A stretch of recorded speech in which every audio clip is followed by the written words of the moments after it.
You check your phone before you even open your eyes. Somewhere between waking up and standing up, you have already thought about who might be looking. A notification, a camera, a person across the room.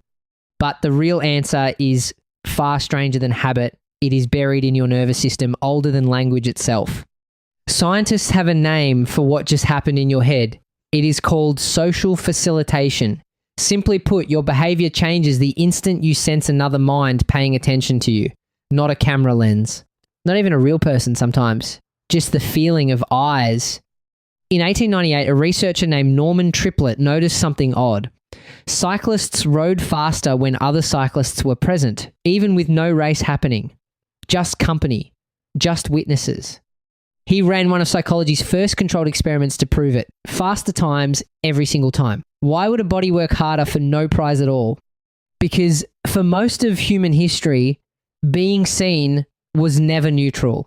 Being watched by your tribe meant something. It meant judgment, it meant reputation, and reputation for tens of thousands of years meant survival.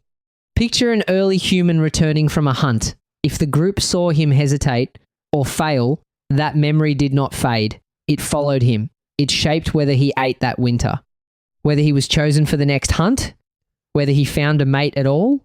Your ancestors who ignored the feeling of being watched were quietly edited out of the gene pool. The ones who felt it, who adjusted in real time, survived to pass that instinct forward straight into you. This is why a 2006 study by researchers Melissa Bateson, Daniel Nettle, and Gilbert Roberts found something almost eerie. In an office kitchen, people paid for their coffee using an honesty box. No one enforced it, no cameras, nothing. But each week, the researchers changed a small picture on the wall above the box. Some weeks, flowers. Other weeks, a pair of human eyes, simply staring outward. On the weeks with eyes, people paid nearly 3 times more. The eyes were not real and people knew it. It did not matter. Something older than logic took over. Your brain does not fully distinguish between actually being watched and merely suspecting it. Both trigger the same ancient circuitry. Both raise your heart rate slightly. Both sharpen your posture. Both make you a little more careful, a little more performative. Neuroscientists call this the audience effect. Brain scans confirm it lights up regions tied to self-monitoring, even when the audience is a photograph or a webcam that might be off. Here is where it gets stranger. This mechanism does not need another human at all. Robin Dunbar, the anthropologist known for his research on social group size, has argued human self-awareness itself may have evolved partly as an internal audience.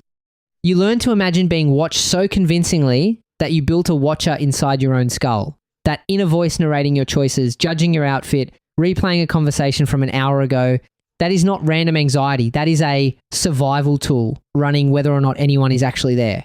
This explains why performance changes under observation, but not always for the better. Social facilitation improves simple, well-practiced tasks. You run faster, you solve easy problems quicker.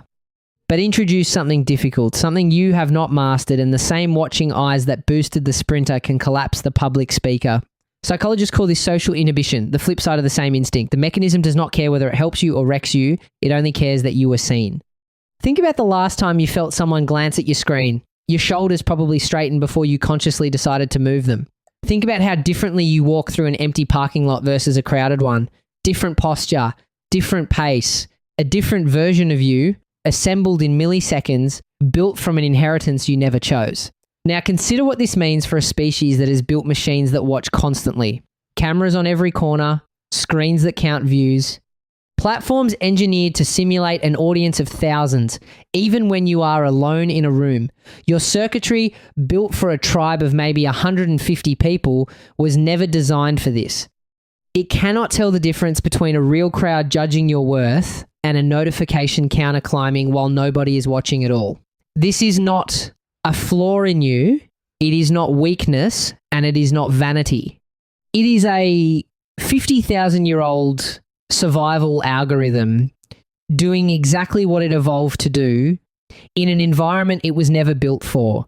Your ancestors who paid attention to being watched lived. The ones who did not quietly disappeared from history. You carry their alertness right now, whether the eyes above you are real, painted, or a small red dot blinking on a webcam. Tonight, before you fall asleep, you will probably check your phone once more. Notice just once why you actually do it. It was never really about the notification. It was always about the eyes.